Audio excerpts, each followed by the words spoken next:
Sore ini, duniaku hancur. Adik iparku datang membawa kabar bahwa suamiku tewas dalam kecelakaan mobil siang tadi. Tapi, saat aku sedang bersiap menyusul jenazahnya ke rumah sakit, sebuah telepon dari bank masuk. Maaf, Bu, kami harus konfirmasi.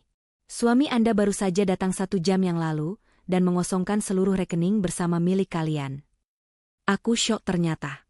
Sebelum ceritanya dimulai, silahkan tulis di kolom komentar dari daerah mana saja teman-teman yang menonton cerita ini. Jangan lupa like dan subscribe agar channel ini bisa semakin berkembang dan bisa mempersembahkan cerita yang lebih menarik lagi. Pagi itu dimulai seperti pagi biasa. Aroma nasi goreng spesial yang sengaja Alisa masak dengan bumbu favorit Sigit menguar memenuhi dapur mungil mereka. Asapnya masih mengepul di piring, disajikan di meja makan dengan segelas teh hangat. Alisa, dengan hijab bergo sederhananya yang ia kenakan setelah sholat subuh, mengelap meja sekali lagi. Semua harus sempurna untuk melepas suaminya bekerja ke luar kota. Ia sudah menyiapkan kemeja batik terbaik dan celana bahan yang sudah licin disetrika. Koper kecil Sigit juga sudah berdiri rapi di dekat pintu depan. Mas Sigit, sarapan dulu, panggil Alisa lembut dari meja makan. Sigit muncul dari kamar tidur mereka, sudah rapi dan wangi. Suaminya memang tampan. Perpaduan wajah yang tegas namun dengan senyum yang selalu berhasil menenangkan Alisa. Tapi pagi ini, senyum itu tidak ada. Sigit tampak tegang. Matanya terus-menerus melirik layar ponsel di tangannya, seolah sedang menunggu kabar yang sangat penting. Ia duduk di meja makan, namun pandangannya tidak lepas dari gawai itu. Mas, ada masalah di kantor? Tanya Alisa, meletakkan tangannya di atas tangan Sigit. Tangan suaminya terasa dingin. Sigit sedikit terkejut, buru-buru memasukkan ponsel ke saku celananya. Tidak ada apa-apa, sayang. Hanya biasalah, persiapan presentasi. Klien yang ini agak rewel. Ia tersenyum, tapi senyum itu tidak sampai ke matanya. Alisa mengamati suaminya. Semoga lancar ya, Mas. Nanti di sana jangan lupa makan teratur. Jangan terlalu capek. Iya, jawab Sigit cepat. Ia mulai menyantap nasi goreng buatan Alisa, tapi dengan gerakan cepat, nyaris seperti orang yang tidak menikmati makanannya. Hanya dalam beberapa suap, piringnya sudah bersih. Ia menenggak teh hangatnya dalam sekali tegukan. Aku berangkat sekarang, katanya sambil berdiri dan menyambar tas kerjanya. Alisa ikut berdiri. Cepat sekali, Mas, katanya pesawatnya jam 10.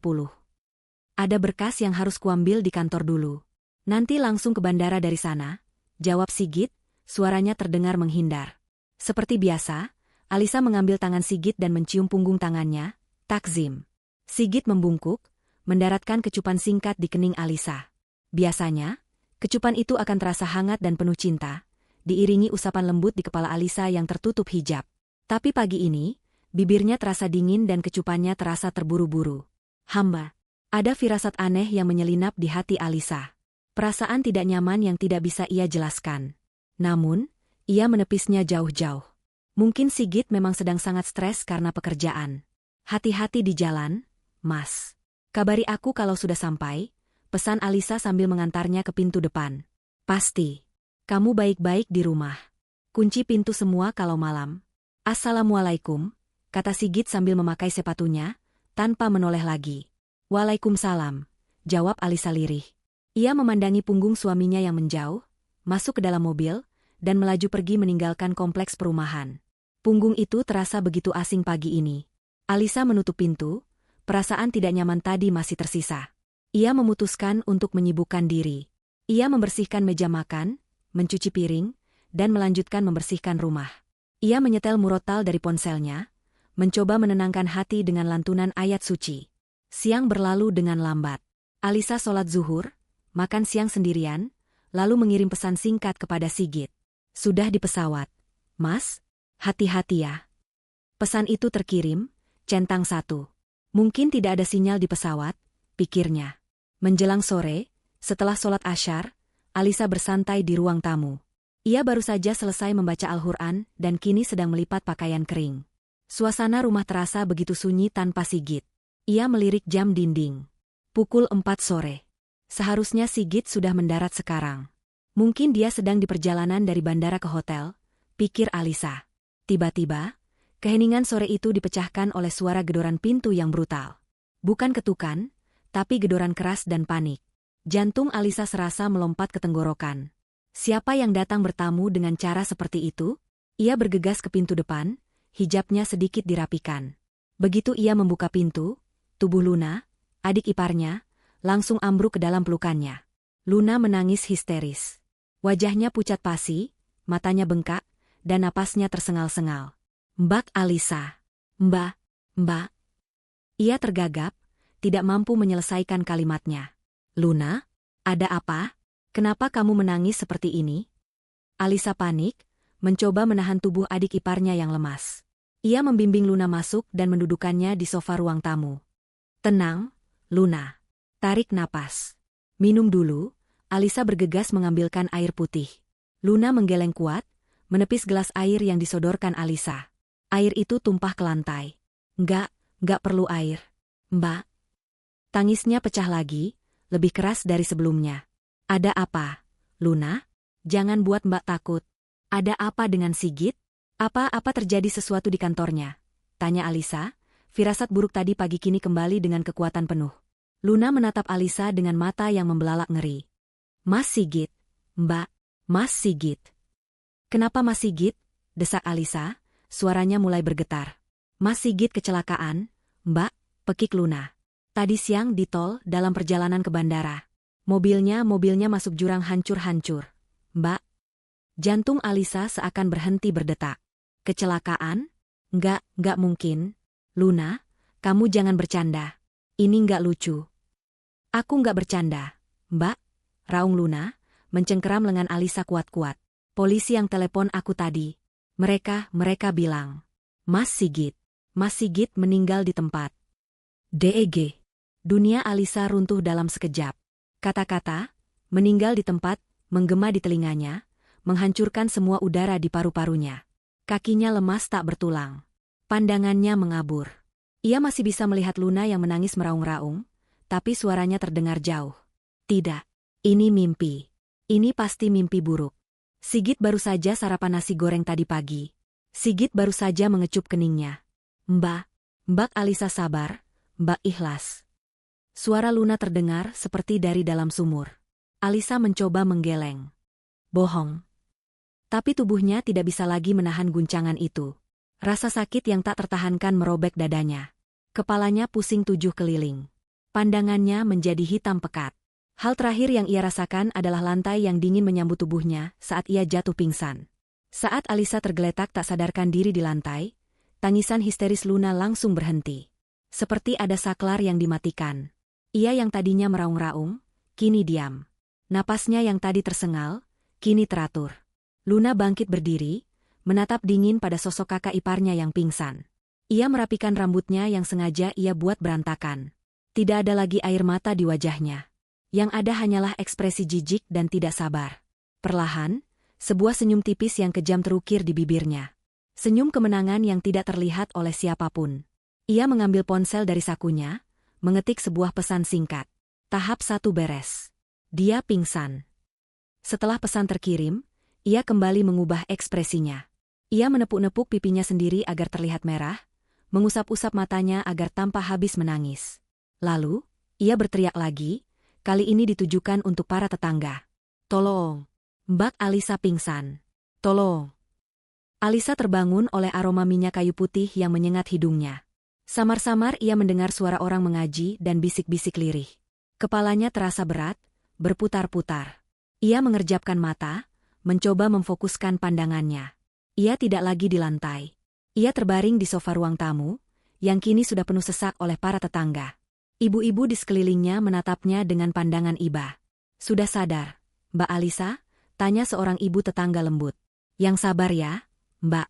Ikhlaskan? Ikhlaskan? Sabar? Seketika, ingatan itu menghantamnya seperti palu godam. Luna. Kecelakaan. Jurang. Meninggal di tempat. Mas Sigit. Alisa langsung terduduk, napasnya memburu. Di mana Mas Sigit? Ini semua bohong. Kan? Di mana suami saya? Luna, yang duduk di kursi sebelah sofa, langsung menghambur memeluknya. Masker duka kini terpasang sempurna di wajahnya. Matanya merah dan sembab, seolah tidak berhenti menangis. Mbak harus kuat, Mbak harus ikhlas. Isaknya, dibuat-buat terdengar pilu. Enggak. Aku enggak percaya sebelum aku lihat sendiri. Alisa memberontak dari pelukan Luna. Di mana Mas Sigit sekarang? Di rumah sakit mana? Jenazahnya sedang diurus di rumah sakit pusat. Mbak, jawab Luna pelan, suaranya serak. Mbak di rumah saja. Mbak lagi syok berat. Kondisi jenazahnya hancur. Mbak nggak akan kuat lihatnya. Biar Luna yang urus semuanya. Mbak tenang di sini, ya? Bujukan Luna terdengar begitu perhatian. Ia tampak seperti adik ipar yang setia, yang mengambil alih semua beban di saat kakak iparnya hancur. Para tetangga mengangguk-angguk setuju. Benar kata Luna, Mbak Alisa. Mbak di rumah saja. Istirahat. Biar kami yang bantu urus tahlilan, kata Pak RT, yang baru saja datang. Alisa merasa terjebak. Ia dalam kondisi linglung, antara percaya dan tidak percaya. Sebagian dirinya ingin berlari ke rumah sakit, menerobos kamar mayat, dan membuktikan bahwa semua ini adalah kesalahan. Tapi sebagian dirinya yang lain lumpuh oleh rasa duka. Tubuhnya lemas, otaknya menolak berfungsi. Ia hanya bisa menangis dalam diam, membiarkan orang-orang di sekitarnya mengatur hidupnya yang baru saja hancur. Luna adalah pusat perhatian. Ia sibuk menerima telepon, mengatur kedatangan ambulans jenazah, memesan nisan, dan menghubungi keluarga besar. Ia melakukannya sambil sesekali menyeka air mata, memainkan perannya sebagai adik yang paling kehilangan. Tidak ada yang curiga padanya. Ia adalah pahlawan di tengah tragedi itu. Mbak, Luna ke rumah sakit lagi, ya? Mau pastikan surat-surat kematiannya selesai. Mbak istirahat. Nanti jenazah Mas Sigit langsung dibawa ke sini untuk disyolatkan, kata Luna, pamit sambil mencium tangan Alisa. Alisa hanya mengangguk lemah. Sepeninggal Luna, ruang tamu sedikit lengang. Para tetangga memberi Alisa ruang untuk berduka. Alisa meminta izin untuk masuk ke kamar. Ia perlu sendirian. Ia perlu bicara pada Allah. Dengan langkah gontai, Alisa masuk ke kamar tidur mereka. Kamar yang tadi pagi masih ia rapikan bersama Sigit. Aroma parfum Sigit masih samar-samar tercium di bantal. Hatinya kembali tercabik-cabik. Ia mengambil foto pernikahan mereka di atas meja rias. Sigit tersenyum lebar, memeluknya erat. Mas, kenapa kamu tinggalin aku secepat ini? Mas, katamu kita akan tua bersama? Air mata Alisa mengalir deras, membasahi hijab dan foto yang ia pegang. Ia jatuh terduduk di tepi ranjang. Ia tidak mau percaya. Hatinya menolak. Ia harus melihat Sigit dengan mata kepalanya sendiri. Ia tidak peduli seberapa hancur kondisinya. Ia harus memastikan. Dengan tekad yang tiba-tiba muncul di tengah badai duka, Alisa bangkit. Ia akan menyusul ke rumah sakit. Ia tidak peduli larangan Luna.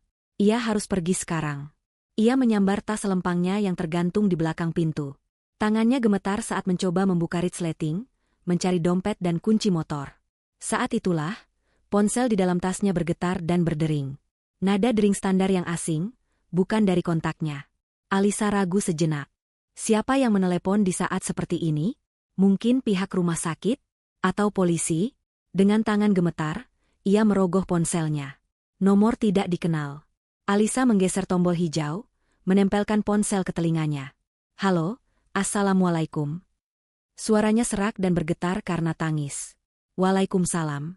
Selamat sore, terdengar suara pria yang formal dan profesional. Benar ini kami bicara dengan Ibu Alisa, istri dari Bapak Sigit. Iya, saya sendiri. Maaf, ini siapa? Tanya Alisa tidak sabar. Ia ingin segera menutup telepon dan pergi ke rumah sakit. Saya Rahmat, Bu. Manajer operasional dari Bank Sentosa, kantor cabang utama. Maaf mengganggu di waktu yang mungkin tidak tepat. Alisa mengerutkan kening. Ban? Kenapa pihak ban meneleponnya? Ada apa, Pak? Bisa dipercepat? Saya sedang ada musibah. Terdengar helaan napas di seberang sana. Pria bernama Rahmat itu terdengar ragu. Justru itu, Bu. Kami menelepon untuk konfirmasi standar. Kami hanya ingin memastikan, apa benar Ibu Alisa saat ini sedang bersama dengan Pak Sigit? Jantung Alisa serasa diremas. Pertanyaan itu aneh sekali. Apa maksud Bapak? Bagaimana saya bisa bersama suami saya? Ya, maksud saya, apakah Ibu mengetahui aktivitas perbankan Pak Sigit 1 jam terakhir ini? Saya tidak mengerti. Alisa mulai kehilangan kesabaran. Suami saya baru saja meninggal dunia siang tadi karena kecelakaan. Hening. Tidak ada jawaban selama beberapa detik. Alisa mengira sambungan terputus. Halo, Pak Rahmat. Meninggal? Suara Pak Rahmat terdengar kaget, nyaris tercekat. Maaf, Bu. Meninggal? Siang tadi? Ibu yakin? Apa maksud Bapak? Saya yakin? Tentu saja saya yakin. Saya sedang mengurus jenazahnya. Teriak Alisa, emosinya meledak. Bu Alisa, mohon tenang. Saya tidak tahu harus berkata apa, tapi itu tidak mungkin, kata Pak Rahmat, suaranya kini terdengar sangat serius. Apa yang tidak mungkin? Bu, begini, Pak Rahmat berdeham, mencoba menguasai diri. 1 jam yang lalu, sekitar pukul 4 sore tadi, Pak Sigit datang ke kantor cabang utama kami. Alisa membeku. Tidak mungkin. Suami saya di luar kota. Dia kecelakaan. Dia tidak di luar kota, Bu. Dia datang ke cabang utama kami di pusat kota. Kami semua melihatnya. Dia sehat, bugar, tidak kurang satu apapun. Saya sendiri yang menyapanya, jelas Pak Rahmat. Bohong. Anda pasti salah orang. Tidak salah, Bu. Tanda tangannya cocok. Pinnya benar. Dan wajahnya, itu Pak Sigit. Yang membuat kami harus menelepon Ibu adalah Pak Sigit baru saja mengosongkan seluruh saldo di rekening bersama atas nama Ibu dan Bapak. Napas Alisa tercekat. Dia mengambil semuanya, Bu. Secara tunai. Jumlahnya sangat besar. Ini di luar kebiasaan. Makanya saya berinisiatif menelepon Ibu untuk konfirmasi, tapi beliau bilang Ibu sedang di rumah dan setuju. Tapi sekarang Ibu bilang beliau meninggal. Bu, ini aneh sekali, lanjut Pak Rahmat. Alisa terduduk lemas di lantai. Kakinya tidak sanggup lagi menopang tubuhnya. Mengosongkan rekening? Tunai? 1 jam yang lalu? Tapi Luna bilang Sigit meninggal siang tadi. Pak, Bapak bilang suami saya mengambil uang? Tanya Alisa terbata-bata. Iya, Bu. Semuanya. Rekeningnya resmi kosong per 1 jam yang lalu. Dan satu hal lagi, Bu, yang membuat kami curiga. Apa? Pak Sigit tidak sendirian, Bu. Dia datang bersama seorang wanita muda. Mereka tampak sangat akrab. Mereka mengambil uang itu bersama-sama. Wanita muda? Akrab? Dunia Alisa serasa jungkir balik untuk kedua kalinya hari ini. Kebingungan ini, rasa sakit ini, jauh lebih menusuk daripada berita kematian tadi.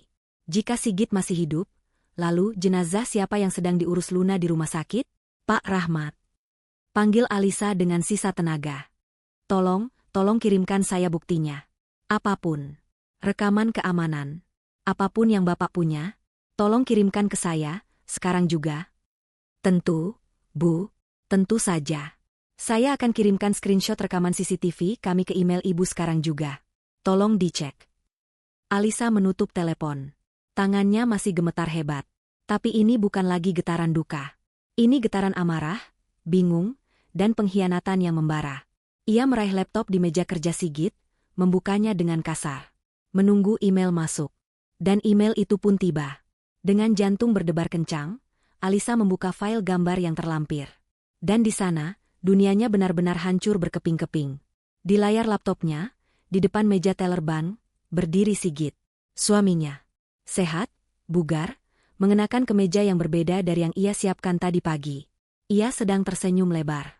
Dan di sampingnya, ikut tersenyum sambil memegang tas travel besar yang tampak penuh, adalah Luna. Adik iparnya sendiri. Dunia Alisa berputar. Foto di layar laptop itu menatapnya balik dengan kejam. Sigit, suaminya, yang seharusnya sudah kaku di kamar mayat, tampak sangat hidup. Ia tersenyum, bukan senyum hangat yang biasa Alisa kenal, tapi senyum licik penuh kemenangan. Dan Luna, adik iparnya yang baru 1 jam lalu meraung-raung di pelukannya, kini berdiri di samping Sigit, tertawa lepas. Tangan mereka berdua sibuk memasukkan gepokan uang tunai ke dalam tas travel hitam yang besar. Uang dari rekening bersama mereka. Uang yang Alisa tabung sedikit demi sedikit dari sisa uang belanja, berharap bisa mereka gunakan untuk uang muka rumah yang lebih besar. Alisa merasakan gelombang mual yang hebat naik ke tenggorokannya. Ini bukan sekadar pencurian. Ini adalah pengkhianatan yang paling dalam dan paling busuk. Gedoran pintu Luna yang panik tadi, tangisannya yang histeris, pelukannya yang erat, semua itu sandiwara. Sebuah akting yang begitu sempurna, hingga berhasil menghancurkan hatinya. Sigit tidak meninggal. Sigit dan Luna telah merencanakan ini. Tapi bagaimana? Bagaimana bisa ada dua skenario yang berjalan bersamaan? Sigit mengambil uang di bank sore ini, tapi Luna melaporkan Sigit meninggal siang tadi. Kedua hal itu tidak bisa benar secara bersamaan. Getaran ponsel di genggamannya menyadarkannya. Email kedua masuk dari Pak Rahmat, manajer bank. Kali ini bukan foto, tapi sebuah klip video pendek. Rekaman CCTV utuh. Dengan jari gemetar, Alisa memutarnya. Rekaman itu tanpa suara, tapi gambarnya sangat jelas. Pukul 4 sore lewat 5 menit. Sigit masuk, mengenakan kacamata hitam dan topi, seolah berusaha menyamar. Luna menyusul di belakangnya, seperti pengawal pribadi. Mereka langsung ke teller prioritas. Sigit menyerahkan buku tabungan dan KTP. Alisa melihat suaminya berbicara dengan teller, lalu menandatangani slip penarikan. Dan puncaknya, saat tumpukan uang itu diserahkan, Sigit tidak bisa menahan senyumnya. Ia menoleh ke Luna, dan Luna membalasnya dengan tawa lebar, bahkan memukul lengan Sigit pelan dengan manja. Gerakan yang sangat intim. Gerakan yang bukan milik seorang adik ipar. Alisa mematikan video itu. Cukup. Sekarang otaknya yang tadi beku karena duka, mulai bekerja dengan kecepatan penuh, didorong oleh amarah yang membara. Kematian Sigit adalah palsu. Itu fakta nomor 1. Sigit dan Luna kabur bersama. Itu fakta nomor 2. Mereka mengambil semua uang. Itu fakta nomor 3. Lalu, apa urusannya dengan rumah sakit? Kenapa Luna bersusah payah mengurus jenazah? Kenapa dia melibatkan polisi? Alisa butuh jawaban. Ia tidak bisa melawan mereka jika ia tidak tahu apa yang sebenarnya terjadi. Ia harus mengkonfirmasi bagian cerita Luna. Ia mencari di internet nomor telepon rumah sakit pusat. Setelah tersambung dengan operator, ia menahan napas, berusaha membuat suaranya terdengar normal, walau sedikit bergetar. Selamat sore. Saya Alisa. Saya ingin mengkonfirmasi, apakah benar ada jenazah atas nama Sigit yang masuk hari ini karena kecelakaan. Operator di seberang sana terdengar sibuk. Mohon tunggu, Ibu. Saya sambungkan ke bagian forensik dan kamar jenazah. Musik tunggu yang mengerikan mengalun sebentar, sebelum suara seorang pria yang dingin dan datar menjawab. Bagian administrasi jenazah. Selamat sore. Pak, saya Alisa. Istri dari Sigit. Tadi adik ipar saya, Luna, yang mengurus. Apa benar suami saya ada di sana? Terdengar suara ketikan keyboard. Atas nama Sigit. Korban kecelakaan tunggal di tol kilometer 42. Masuk pukul 2 siang tadi. Benar, Ibu. Jenazahnya ada di ruang pendingin nomor 7. Jantung Alisa serasa diremas lagi. Jenazahnya ada? Ada, Ibu. Sudah teridentifikasi oleh adiknya, Ibu Luna. Tadi beliau sedang mengurus surat-suratnya. Apa Ibu mau datang melihat? Alisa menutup matanya rapat-rapat. Jadi, ada jenazah. Ada tubuh fisik di kamar mayat itu. Tubuh yang diakui Luna sebagai Sigit. Ini berarti rencananya jauh lebih rumit. Ini bukan sekadar kabur. Mereka menciptakan sebuah kematian. Alisa teringat sesuatu. Luna pernah bercerita kalau ia dipindahkan ke bagian administrasi rumah sakit yang berbeda. Mungkin bukan kebetulan dia punya akses? Mungkin dia bekerja di rumah sakit pusat itu? Atau punya teman dekat di sana? Dia bisa saja mengambil jenazah tanpa identitas, Tuan X yang malang, lalu menempelkan nama Sigit padanya. Luna tahu polisi akan menghubungi keluarga berdasarkan data KTP di dompet yang mungkin sengaja ia letakkan di mobil kecelakaan. Dan mobilnya? Alisa tiba-tiba sadar. Tadi pagi Sigit pergi dengan mobil sedan hitam mereka. Jika mobil itu hancur masuk jurang, harusnya itu jadi berita besar. Alisa cepat-cepat mengetik di kolom pencarian. Kecelakaan tol kilometer 42 hari ini. Tidak ada. Tidak ada berita apapun. Tidak ada laporan kecelakaan fatal di lokasi itu. Jadi, kecelakaannya pun palsu? Atau terjadi di tempat terpencil? Tidak. Luna pasti berbohong soal lokasi. Atau, polisi yang menelepon Luna tadi adalah bagian dari sandiwara? Tidak. Itu terlalu rumit. Mungkin begini, Sigit dan Luna menyiapkan mobil lain, mobil curian atau mobil rongsokan. Mereka membuatnya seolah-olah kecelakaan. Lalu Luna, menggunakan jaringannya, membawa jenazah Tuan X ke rumah sakit dan mendaftarkannya atas nama Sigit. Tujuannya? Agar Alisa percaya Sigit sudah mati. Agar Alisa berduka. Agar tidak ada yang mencari Sigit. Mereka ingin Sigit dianggap mati oleh dunia, sementara dia memulai hidup baru dengan Luna dan uang curian mereka. Rasa sakit di dada Alisa kini tergantikan oleh hawa dingin yang menusuk. Ia telah menikah dengan monster. Dan ia telah menganggap monster lain sebagai adiknya sendiri. Ia menatap layar laptop. Foto Sigit dan Luna yang sedang tertawa di bank. Ia menyimpan file itu ke dalam flash disk, lalu menghapus email dari Pak Rahmat. Ia membersihkan riwayat pencariannya. Tidak boleh ada jejak. Mulai detik ini, ia tidak boleh terlihat pintar. Ia harus terlihat hancur, linglung, dan bodoh. Ia harus menjadi janda yang berduka, persis seperti yang mereka inginkan. Saat Alisa sedang merencanakan langkahnya, memikirkan bagaimana cara pura-pura pingsan lagi jika ada tetangga yang datang, ponselnya berdering lagi. Kali ini, nama, Luna, tertera dengan jelas di layar. Alisa menatap nama itu lama. Nama pengkhianatnya. Tangannya gemetar hebat. Bukan karena takut, tapi karena amarah yang memuncak. Ia harus menjawab. Sandiwaranya harus dimulai sekarang. Alisa menarik napas dalam-dalam, memejamkan mata, membayangkan kesedihan paling dalam yang ia rasakan tadi. Ia membiarkan air mata yang tadi kering, kembali menggenang. Ia menekan tombol hijau, dan memaksa sebuah isakan pilu keluar dari tenggorokannya. Halo, Luna? Mbak Alisa? Mbak enggak apa-apa. Suara Luna di seberang telepon terdengar persis seperti tadi sore. Penuh kepanikan dan kesedihan yang dibuat-buat. Ada nada kelelahan di sana, seolah ia baru saja menanggung beban terberat di dunia. Mbak, aku enggak kuat, Lun.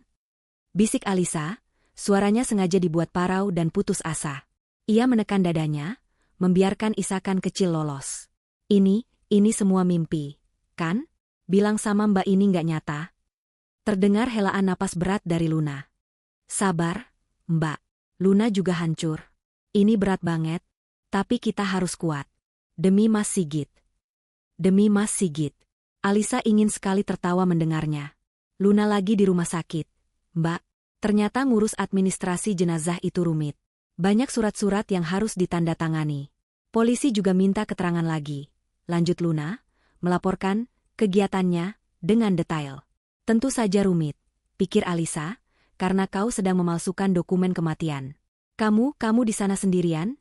Tanya Alisa, memainkan perannya sebagai kakak ipar yang perhatian. Iya, Mbak. Tapi nggak apa-apa. Mbak di rumah aja. Mbak kan lagi syok. Istirahat. Besok pagi, setelah semua surat beres, jenazah Mas Sigit baru bisa dibawa pulang pakai ambulans. Kita makamkan besok siang, ya, Mbak? Semuanya sudah diatur. Rapi sekali. Mereka ingin Alisa sibuk mengurus pemakaman palsu. Selagi mereka kabur jauh. Iya, terserah kamu aja, Lun. Mbak udah nggak bisa mikir, jawab Alisa lemah. Ia membiarkan dirinya terduduk lemas di lantai kamar. Mbak kuat? Ya. Luna tahu Mbak wanita yang kuat, wanita solehah. Pasti ada hikmahnya. Hikmah. Alisa mencengkeram erat gagang ponsel. Jika saja Luna ada di depannya sekarang, ia tidak tahu apa yang akan ia lakukan. Oh iya, Mbak. Suara Luna tiba-tiba berubah. Tadi waktu Luna urus surat, ada bagian administrasi yang tanya soal asuransi. Mas Sigit punya asuransi jiwa, kan, Mbak? Itu harus diurus juga katanya, buat klaim. Jantung Alisa berdebar sedikit lebih cepat. Asuransi. Mbak nggak tahu, Lun. Mbak nggak pernah ngurusin gituan. Semuanya Mas Sigit. Oh, gitu ya?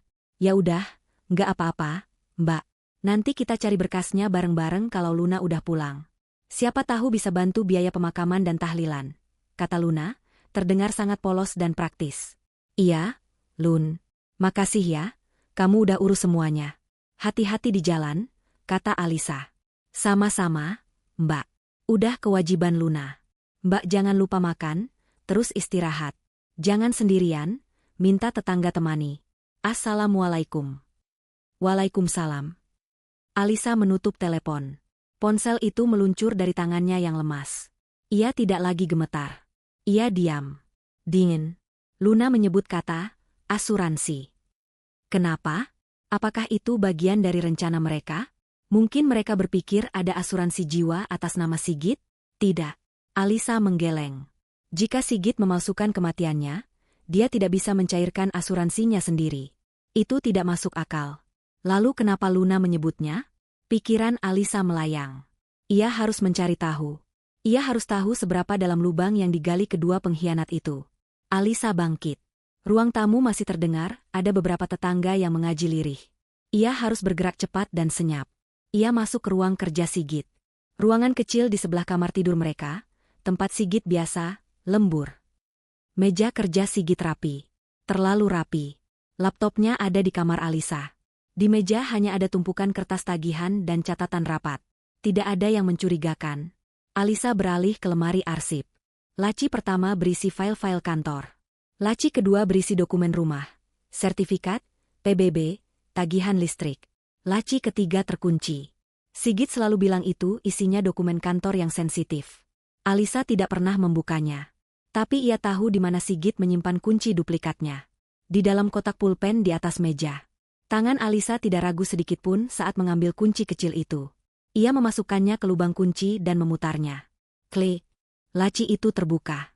Isinya bukan dokumen kantor. Isinya dokumen pribadi. Hal pertama yang Alisa lihat adalah tumpukan map plastik. Ia membukanya satu persatu. Polis asuransi kesehatan. Polis asuransi kendaraan.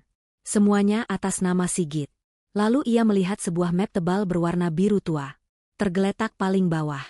Ia menariknya keluar. Judulnya, Polis Asuransi Jiwa, Bintang Amanah. Alisa membukanya. Jantungnya berdebar kencang. Ia membaca halaman pertama. Nama tertanggung, Sigit. Penerima manfaat, Alisa, istri. Uang pertanggungan, 2 miliar rupiah. Alisa tertegun. Jadi Sigit punya asuransi jiwa. Tapi ini tidak masuk akal. Luna dan Sigit tidak akan bisa mencairkan ini jika Alisa adalah penerima manfaatnya. Mereka pasti tahu Alisa tidak akan memberikan uang itu pada mereka. Tuh. Alisa membaca lagi. Tanggal polis, 5 tahun yang lalu. Ini polis lama. Apakah ini yang dicari Luna? Mungkin Sigit lupa memberitahu Luna bahwa penerima manfaatnya adalah Alisa? Mungkin Luna berpikir dia, sebagai adik, bisa mendapat bagian? Ini membingungkan. Alisa menggeledah lebih dalam. Di belakang map biru itu, ada amplop coklat tipis. Tidak ada judulnya. Ia membukanya. Isinya 2 lembar kertas. Yang pertama adalah paspor. Paspor atas nama Sigit. Alisa membelalak. Jika Sigit kabur, kenapa paspornya tertinggal di sini? Ini paspor asli. Foto Sigit tersenyum di sana. Lalu, jika paspornya ada di sini, bagaimana dia bisa keluar negeri? Alisa meraih lembar kedua di amplop itu. Sebuah lembar konfirmasi pemesanan tiket pesawat. Bukan 1, tapi 2 tiket. Maskapai asing. Tujuan, Singapura. Keberangkatan, besok lusa. Nama penumpang 1, Sigit. Nama penumpang 2, Luna. Tapi, bagaimana bisa Sigit memesan tiket tanpa paspor? Kecuali, Alisa membuka paspor di tangannya lagi. Ia melihat halaman paling belakang. Ada stempel. Stempel, canclet, atau, dibatalkan, besar-besar dari kantor imigrasi. Dan ada catatan kecil, penerbitan paspor baru, hilang. Sigit telah melaporkan paspor ini hilang. Dia sudah membuat paspor baru. Paspor palsu? Atau paspor asli baru yang ia gunakan untuk kabur? Yang jelas, paspor yang ada di tangan Alisa ini sudah tidak berlaku. Sigit sengaja meninggalkannya untuk mengelabui siapapun yang menemukannya. Alisa meletakkan paspor tidak berguna itu. Pikirannya kembali ke asuransi. Kenapa Luna menyinggung soal asuransi? Tiba-tiba, sebuah pikiran mengerikan melintas di benaknya. Mungkin asuransi jiwa Sigit bukanlah satu-satunya asuransi yang mereka miliki. Alisa kembali ke laci dokumen rumah. Ia menggeledah lagi, lebih teliti. Bukan di laci kerja Sigit, tapi di laci tempat Alisa biasa menyimpan dokumennya sendiri. Di sana, di antara fotokopi KTP dan kartu keluarga, terselip sebuah map lain. Map yang Alisa tidak ingat pernah ia lihat. Warnanya merah marun. Ia menariknya keluar.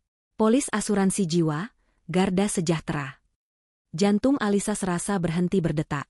Ia membukanya dengan tangan yang kini gemetar hebat. Tanggal polis, 1 bulan yang lalu.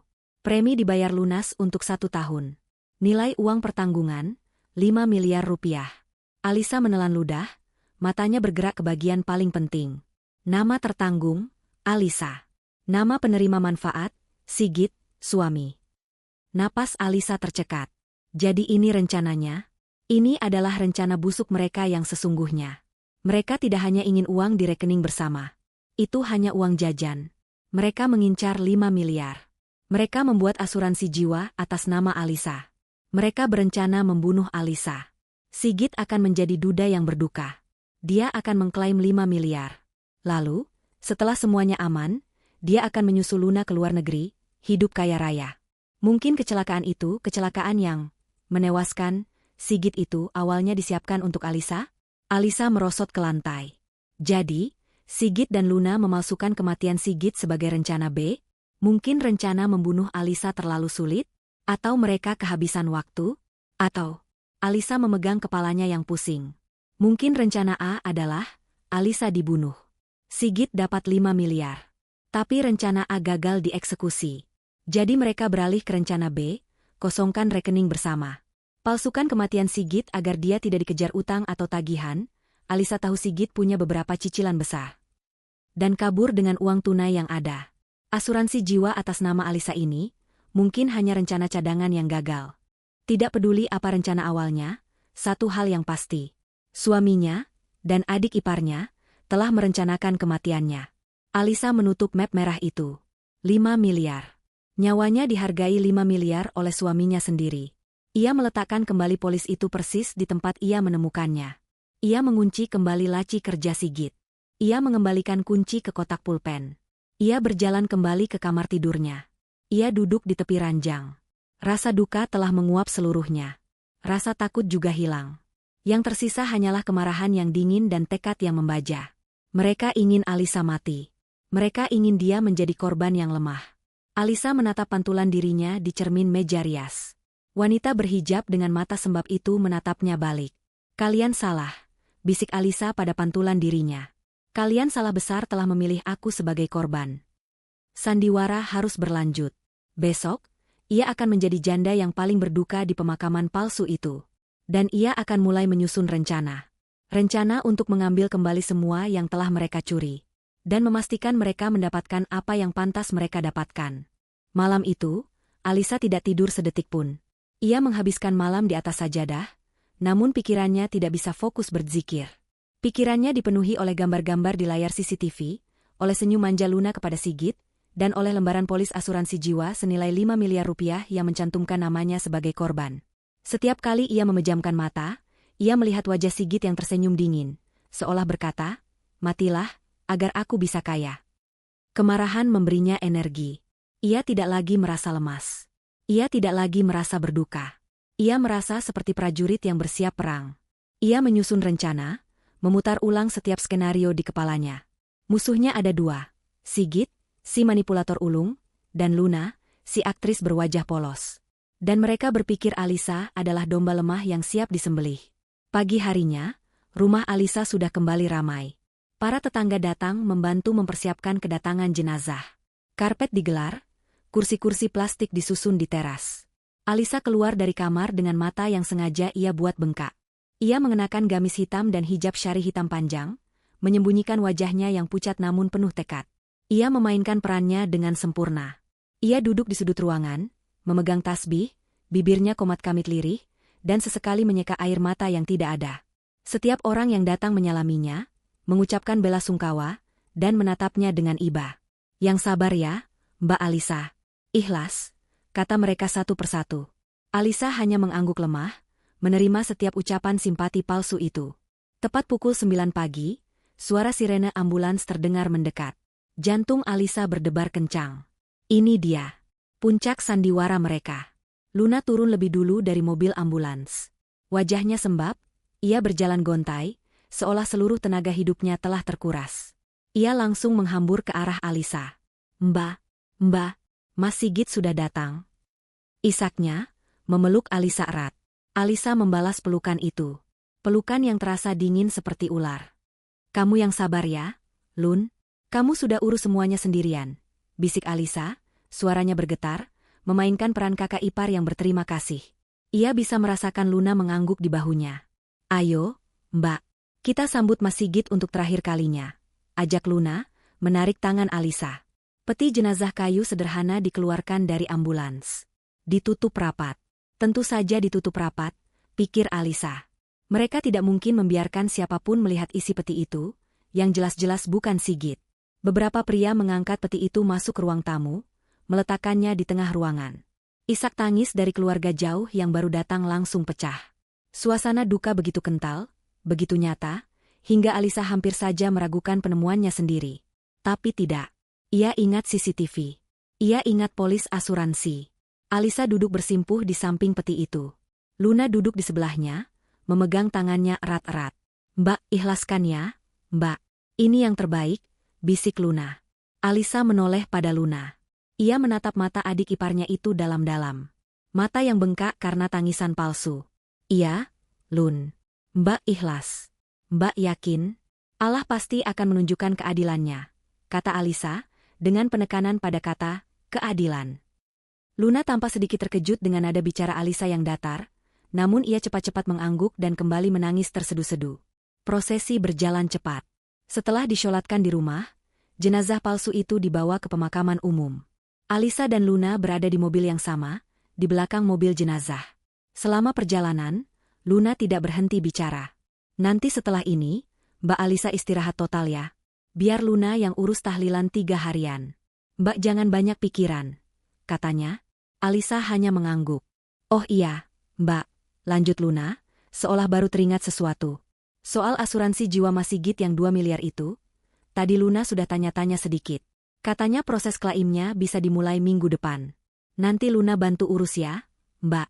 Uangnya kan lumayan, bisa buat Mbak Alisa pegangan, buat biaya hidup ke depan, buat bayar sisa-sisa cicilan." Ini dia. Umpan itu dilemparkan. Mereka ingin Alisa fokus pada uang asuransi Sigit. Mungkin mereka berpikir Alisa akan mencairkannya, lalu mereka akan mencari cara untuk mengambil uang itu lagi darinya, atau mungkin ini hanya pengalih perhatian, agar Alisa sibuk mengurus klaim palsu, sementara mereka kabur? "Mbak nggak ngerti, Lun. Terserah kamu saja," jawab Alisa lemah, membuang muka ke arah jendela. Di pemakaman, cuaca panas terik. Alisa berdiri di tepi liang lahat. Ia melihat peti kayu itu diturunkan perlahan. Ia mengambil segenggam tanah, melemparkannya ke atas peti. "Selamat jalan, Tuan tanpa nama," bisik Alisa dalam hati. "Maafkan aku harus memakamkanmu dengan nama suamiku yang pengkhianat. Semoga kau tenang di sisinya." Ia menangis. Kali ini air matanya sungguhan. Bukan menangisi Sigit, tapi menangisi nasibnya. Menangisi dirinya sendiri yang begitu bodoh, telah dibohongi selama bertahun-tahun. Menangisi kepercayaannya yang telah dihancurkan sehancur-hancurnya. Luna memeluknya dari samping, ikut menangis. Dua wanita berduka di atas pusara yang sama, dengan alasan yang sangat berbeda. Yang satu menangisi nasib, yang satu merayakan kemenangan. Sore harinya, rumah kembali sepi. Para pelayat sudah pulang. Hanya tersisa Alisa. Luna pamit pulang ke rumah kosnya. Katanya ingin mengambil baju ganti untuk menginap dan menemani Alisa selama tahlilan. "Mbak jangan sendirian, nanti Luna balik lagi," katanya. Inilah waktu yang ditunggu-tunggu Alisa. Begitu pintu tertutup dan ia yakin Luna sudah pergi, Alisa langsung bergerak. Ia tidak bisa melawan dua penipu licik ini sendirian. "Polisi?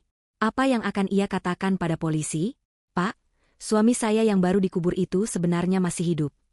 Mereka akan menganggapnya gila, stres karena berduka. Bukti CCTV ban? Luna bisa saja berkelit, bilang itu video lama, atau bilang Sigit punya kembaran. Itu kata-kata Alisa melawan jenazah yang sudah teridentifikasi dan dokumen kematian yang sah. Ia butuh profesional. Seseorang yang bekerja di luar sistem. Seseorang yang bisa menemukan kebenaran tanpa menarik perhatian. Alisa teringat nama itu. Nama yang sering disebut almarhum ayahnya dulu. Pak Darmawan. Seorang mantan detektif kepolisian yang pensiun dini dan membuka biro investigasi swasta kecil-kecilan.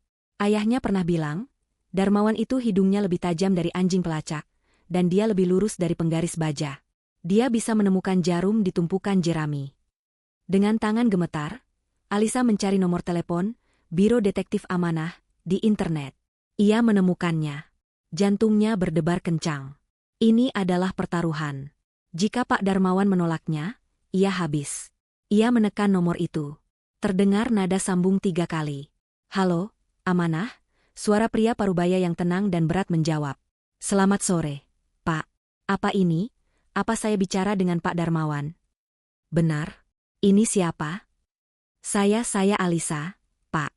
Saya putri almarhum Pak Rahmat, yang dulu teman Bapak." Hening sejenak di seberang sana. Alisa? Neng Alisa? Ya Allah, sudah besar kamu. Ada apa, Neng? Tumben sekali telepon Bapak. Apa kabar? Suara ramah itu membuat pertahanan Alisa sedikit goyah. Kabar saya sedang tidak baik, Pak. Saya baru saja kehilangan suami saya. Innalillahi. Bapak turut berduka cita, Neng. Yang tabah, ya. Terima kasih, Pak. Tapi ini rumit, Pak. Alisa ragu-ragu. Saya menelepon Bapak bukan sebagai teman. Saya butuh jasa Bapak.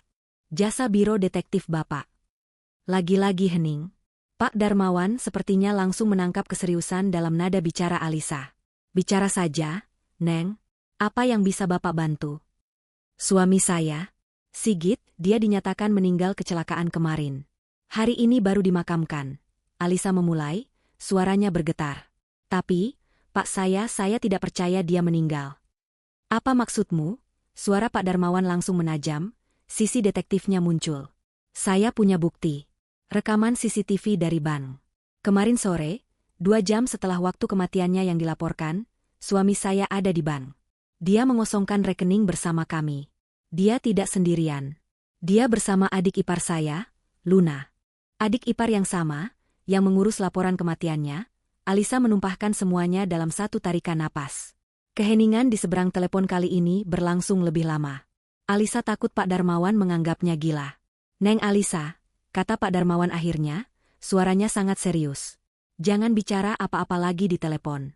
Kunci semua pintu. Jangan percaya siapapun. Termasuk adik iparmu itu. Kamu ada di mana sekarang? Di rumah saya, Pak. Alamatnya di... Tidak perlu. Bapak masih ingat rumah almarhum ayahmu. Kamu tinggal di sana, kan? Bukan, Pak. Saya tinggal di perumahan Gria Asri. Saya kirim lokasinya. Bagus. Kirim lokasinya. Jangan buka pintu untuk siapapun sampai Bapak datang. Bapak berangkat sekarang. Siapkan semua bukti yang kamu punya. Rekaman CCTV, dokumen, apa saja. Dan Alisa tetap pura-pura berduka. Telepon ditutup. Alisa terduduk lemas. Bukan lemas karena duka, tapi lemas karena lega. Permainan ini telah dimulai. Dan ia baru saja mendapatkan bidak pertamanya. 1 jam kemudian, sebuah mobil sedan tua berwarna gelap berhenti di depan rumah Alisa. Seorang pria parubaya, berpostur tegap namun tidak mencolok, keluar dari mobil. Wajahnya dihiasi kumis tipis dan matanya menyorot tajam, mengamati lingkungan sekitar dengan cepat sebelum melangkah pasti ke pintu rumah Alisa. Dialah Pak Darmawan. Alisa sudah menunggunya di balik jendela. Ia bergegas membuka pintu, lalu menguncinya kembali begitu Pak Darmawan masuk. Neng Alisa, sapa Pak Darmawan, tatapannya penuh empati namun tetap profesional. Wajahmu pucat sekali. Duduk dulu. Tenang. Alisa menggeleng. Saya tidak bisa tenang, Pak. Saya harus tahu apa yang terjadi. Mereka duduk di ruang tamu yang masih beraroma kapur barus dari prosesi pemakaman. Tanpa basa-basi, Alisa meletakkan laptopnya di meja. Ia menunjukkan file video CCTV dari bank. Ia menceritakan kronologi telepon dari Pak Rahmat sang manajer bank. Ini Sigit, suami saya. Dan ini Luna, adik ipar saya. Ini diambil jam 4 sore. Laporan kematiannya bilang dia meninggal jam 2 siang. Jelas Alisa, suaranya dingin dan datar. Pak Darmawan mengamati video itu berulang kali. Ia mempost tepat di wajah Sigit, lalu di wajah Luna. Tidak salah lagi, ini jelas mereka. Kemudian, Alisa mengambil napas dalam-dalam. Dan bukan cuma itu, Pak. Ia bangkit, masuk ke kamar, dan kembali dengan 2 map polis asuransi. Map biru dan map merah marun. Ia menyerahkannya kepada Pak Darmawan. Yang biru, asuransi jiwa Sigit. Penerima manfaatnya saya. Ini yang Luna gunakan untuk memancing saya, agar saya sibuk mengurus klaim, jelas Alisa. Pak Darmawan membukanya, melihat sekilas. 2 miliar. Lumayan. Lalu yang ini, Pak. Alisa menunjuk map merah marun, tangannya sedikit gemetar. Ini yang membuat saya yakin nyawa saya dalam bahaya.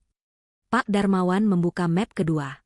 Matanya langsung menyipit saat membaca detailnya. Polis atas nama kamu, Alisa. Dibuat sebulan lalu. Penerima manfaat, Sigit. Uang pertanggungan, 5 miliar rupiah. Wajah Pak Darmawan mengeras.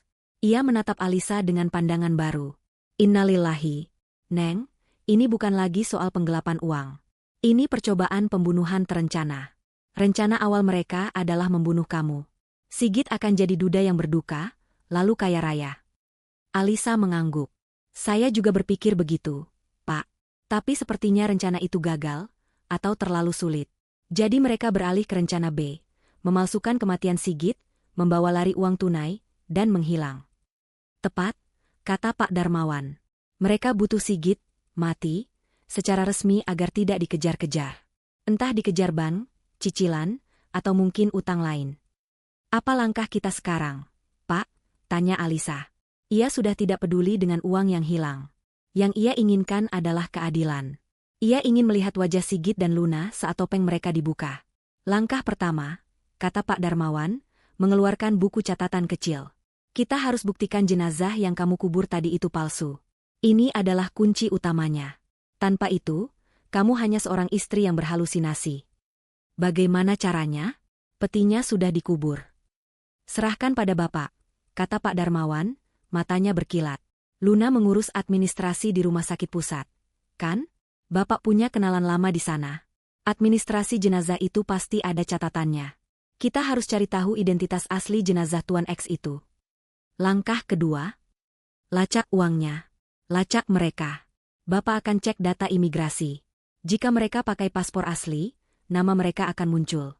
Bapak juga akan cek manifest penerbangan 2 hari lagi yang kamu temukan itu. Bapak akan cari tahu di mana mereka bersembunyi sekarang. Mereka tidak mungkin langsung ke bandara. Mereka menunggu situasi aman. Mereka menunggu kamu tenang. Langkah ketiga, Pak.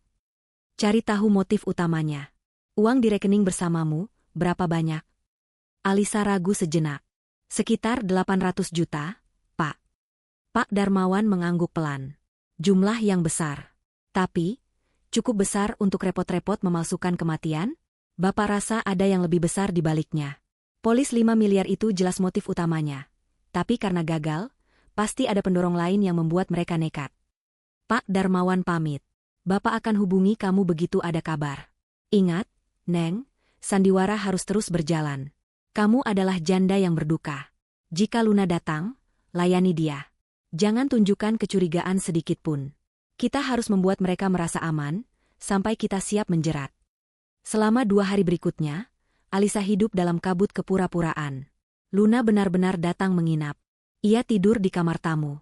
Ia yang memasak untuk Alisa, ia yang memimpin tahlilan kecil-kecilan setiap malam. Ia adalah adik ipar yang sempurna. Alisa harus menahan rasa mual setiap kali Luna menyentuhnya atau berbicara padanya dengan nada lembut. Mbak, besok kita mulai urus klaim asuransi Mas Sigit. Ya? Biar cepat cair, kata Luna di sela-sela tahlilan malam kedua. Alisa hanya mengangguk lemah. Iya, Lun. Terserah kamu. Malam itu, saat Luna sudah tidur pulas di kamarnya, ponsel Alisa bergetar. Pesan masuk dari Pak Darmawan. Bapak ada di depan. Temui Bapak di mobil. Alisa berjingkat keluar rumah. Ia masuk ke mobil Pak Darmawan yang terparkir di ujung jalan yang gelap. Wajah Pak Darmawan tampak lelah, namun matanya bersinar penuh kemenangan. Kita dapat, Neng, katanya pelan. Dapat apa, Pak? Pertama, jenazahnya. Bapak berhasil menekan admin di rumah sakit. Dia teman lama Luna. Luna membayarnya 50 juta untuk menukar data. Jenazah yang kamu kubur itu bernama asli Amir, seorang gelandangan yang meninggal karena tabrak lari seminggu lalu dan tidak ada keluarga yang mengklaim. Ini salinan data asli Tuan Amir. Bukti pemalsuan dokumennya lengkap. Alisa memegang kertas di tangannya. Bukti fisik pertama. Kedua, lanjut Pak Darmawan. Manifest penerbangan ke Singapura itu. Bapak cek. Tiket itu dibayar lunas pakai kartu kredit. Tapi bukan kartu kredit Sigit. Kartu kredit atas nama Luna. Alisa terkejut. Luna? Dia punya kartu kredit. Bukan sembarang kartu kredit. Platinum. Limitnya besar. Dan tagihannya luar biasa. Ketiga, dan ini yang paling penting, Pak Darmawan menatap Alisa dengan serius. Motifnya. Kenapa mereka begitu nekat? Kenapa rencana B harus dijalankan sekarang juga? Pak Darmawan menyodorkan beberapa lembar kertas lagi. Laporan keuangan. Sigit. Suamimu itu, dia bukan sekadar karyawan biasa yang kamu kira. Dia penjudi. Judi online kelas berat. Dan dia kalah besar. Sangat besar. Utang, bisik Alisa. Utang. Bukan ke bank. Kelintah darat. Rentenir. Bapak cek aliran dana keluar dari rekeningnya sebelum dia mengosongkan rekening bersamamu. Dia sudah gali lubang tutup lubang selama berbulan-bulan. Rencana membunuhmu untuk dapat 5 miliar itu adalah satu-satunya jalan keluar. Berapa utangnya, Pak? Pak Darmawan terdiam sejenak. Total utang yang jatuh tempo lusa adalah 3 miliar rupiah. Alisa membekap mulutnya. Uang 800 juta yang mereka ambil dari rekeningmu itu, jelas Pak Darmawan, itu tidak cukup. Itu hanya uang untuk kabur. Mereka tidak bisa membayar utangnya. Mereka kabur dari kamu, dan mereka kabur dari penagih utang. Jadi, mereka di mana sekarang? Mereka belum keluar negeri. Mereka tidak akan berani pakai paspor itu sebelum tanggal keberangkatan. Mereka bersembunyi. Mereka masih di kota ini, dan Bapak tahu di mana. Pak Darmawan menunjukkan layar ponselnya. Sebuah aplikasi pelacak. Bagaimana? Kartu kredit Platinum Luna. Bapak berhasil melacak sinyal transaksinya. Dia baru saja memesan makanan dalam jumlah banyak di sebuah restoran cepat saji, diantar ke sebuah alamat. Pak Darmawan memperbesar peta. Lokasinya, sebuah villa tua terpencil di daerah perbukitan di luar kota. Villa yang Alisa kenali. Villa milik keluarga Sigit dan Luna yang sudah lama tidak terpakai. Mereka di sana, Neng, bersembunyi seperti tikus. Menunggu lusa, kata Pak Darmawan. Dan mereka pasti akan menghubungimu lagi. Uang 800 juta itu tidak akan cukup. Mereka masih mengincar sesuatu. Apa? Asuransi 2 miliar atas nama Sigit. Mereka akan memaksamu mencairkannya, lalu menyerahkannya pada mereka. Itulah umpan terakhir mereka. Alisa menatap alamat villa itu. Kemarahannya kini mencapai titik didih. Kita akan ke sana, Pak. Bukan kita. Tapi polisi, kata Pak Darmawan. Tapi belum sekarang. Kita akan menangkap mereka saat mereka sedang melakukan kejahatan kedua. Saat mereka mencoba memerasmu. Kita akan siapkan jebakannya. Malam ketiga tahlilan berjalan hikmat, setidaknya di permukaan. Rumah Alisa dipenuhi lantunan Yasin dari para tetangga. Di sudut ruangan, Alisa duduk bersimpuh, hijab hitamnya menutupi wajahnya yang tertunduk. Ia tampak khusyuk, bibirnya bergerak-gerak melafalkan doa. Di sampingnya, Luna juga tak kalah menghayati. Ia sesekali menyeka sudut matanya yang kering, memainkan peran adik ipar yang paling setia dan paling berduka. Tidak ada yang tahu bahwa di balik kedamaian palsu itu, dua wanita ini sedang berada di tengah perang dingin yang mematikan. Alisa berperang untuk keadilan, sementara Luna berperang untuk menuntaskan penipuannya. Setelah para pelayat pulang dan rumah kembali sepi, Luna masuk ke kamar Alisa. Ia membawakan segelas teh hangat. Diminum dulu, Mbak. Biar tenang. Mbak pucat sekali, katanya dengan nada lembut yang dibuat-buat. Alisa menerima gelas itu. Terima kasih, Lun. Luna duduk di tepi ranjang Alisa, matanya menatap berkeliling kamar. Mbak, setelah ini, Mbak Alisa mau tinggal di sini sendirian? Rumah ini, apa nggak terlalu besar buat Mbak sendiri? Banyak kenangan sama Mas Sigit. Alisa menatap Luna. Umpan itu datang lebih cepat dari yang ia duga. Mbak belum tahu, Lun. Mbak bingung. Luna menghela napas panjang, seolah memikul beban dunia. Ia bangkit, mengambil beberapa lembar amplop tagihan yang sengaja ia kumpulkan dari meja kerja Sigit. Mbak, Luna nggak bermaksud bikin Mbak tambah pusing. Tapi, ini. Tadi Luna lihat di meja Mas Sigit. Ia menyodorkan tagihan cicilan rumah, cicilan mobil, dan beberapa kartu kredit. Semua ini jatuh tempo minggu depan, Mbak. Luna cek saldo rekening Mas Sigit yang lain kosong. Semuanya kosong. Uang di rekening bersama kita yang 800 juta itu, sepertinya itu satu-satunya uang yang kita punya. Dan itu juga sudah diambil Mas Sigit. Luna berakting dengan brilian. Ia berpura-pura baru tahu bahwa uang itu hilang, seolah-olah ia tidak ada di bank saat kejadian. Mas Sigit dia sepertinya punya banyak masalah. Mbak, mungkin dia main judi. Luna mengucapkannya seperti sebuah bisikan ngeri, menutupi mulutnya dengan tangan. Ia sedang membangun narasi bahwa Sigit adalah korban yang putus asa, sekaligus menciptakan kepanikan finansial untuk Alisa. Alisa menunduk, memainkan perannya sebagai istri yang naif dan hancur. Judi? Ya Allah, Lun, Mbak nggak tahu apa-apa. Terus Terus kita harus bagaimana? Bagaimana Mbak bayar semua ini? Mbak kan nggak kerja. Tenang, Mbak, tenang. Luna buru-buru memegang bahu Alisa. Kita masih punya asuransi jiwa Mas Sigit yang 2 miliar itu. Tapi, apa itu bisa cepat cair? Tanya Alisa, suaranya dibuat gemetar. Luna menggigit bibirnya, pura-pura berpikir keras. Itu dia masalahnya, Mbak. Luna tadi coba tanya-tanya. Proses klaim asuransi kematian, apalagi karena kecelakaan, bisa makan waktu sebulan, bahkan lebih. Mereka harus investigasi dulu. Sementara utang-utang ini, harus dibayar minggu depan. Luna sengaja menciptakan tenggat waktu yang palsu. Ia tahu Alisa akan panik. Ia tahu utang Sigit yang 3 miliar itu jatuh tempo lusa, dan ia butuh uang sekarang. Alisa menatap wajah Luna. Wajah penuh kepalsuan. Inilah saatnya. Alisa harus melempar umpannya sendiri. Kalau begitu, kata Alisa lirih, membiarkan air mata palsu menggenang di pelupuk matanya. Kalau asuransi lama, bagaimana kalau kita jual rumah ini saja, Lun? Mata Luna melebar sepersekian detik. Sebuah kilatan kemenangan yang cepat-cepat ia sembunyikan. Jual rumah? Mbak yakin? Ini rumah kenangan kalian? Kenangan apa lagi, Lun? Isak Alisa. Yang ada cuma kenangan sakit. Mbak nggak sanggup tinggal di sini. Mbak butuh uang cepat. Kita bisa cari rumah kontrakan yang lebih kecil. Yang penting Mbak bisa lunasi semua utang Mas Sigit. Mbak nggak mau namanya jelek. Luna tampak menimbang-nimbang. Ia tahu, ini jauh lebih baik daripada menunggu asuransi. Rumah adalah aset tunai yang jelas.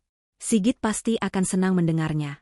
Ide bagus, Mbak, kata Luna akhirnya, dengan nada mantap. Mungkin ini memang jalan keluarnya. Tapi, jual rumah kan butuh waktu juga. Kita harus pasang iklan, cari pembeli. Mbak nggak tahu caranya, Lun. Mbak percayakan sama kamu saja. Kamu bisa bantu Mbak, kan? Pinta Alisa.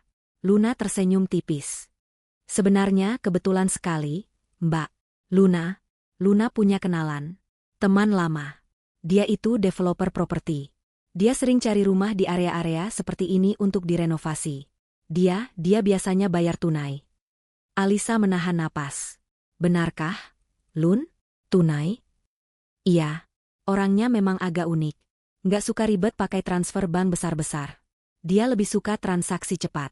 Coba Luna telepon dia sekarang. Ya? Siapa tahu dia tertarik.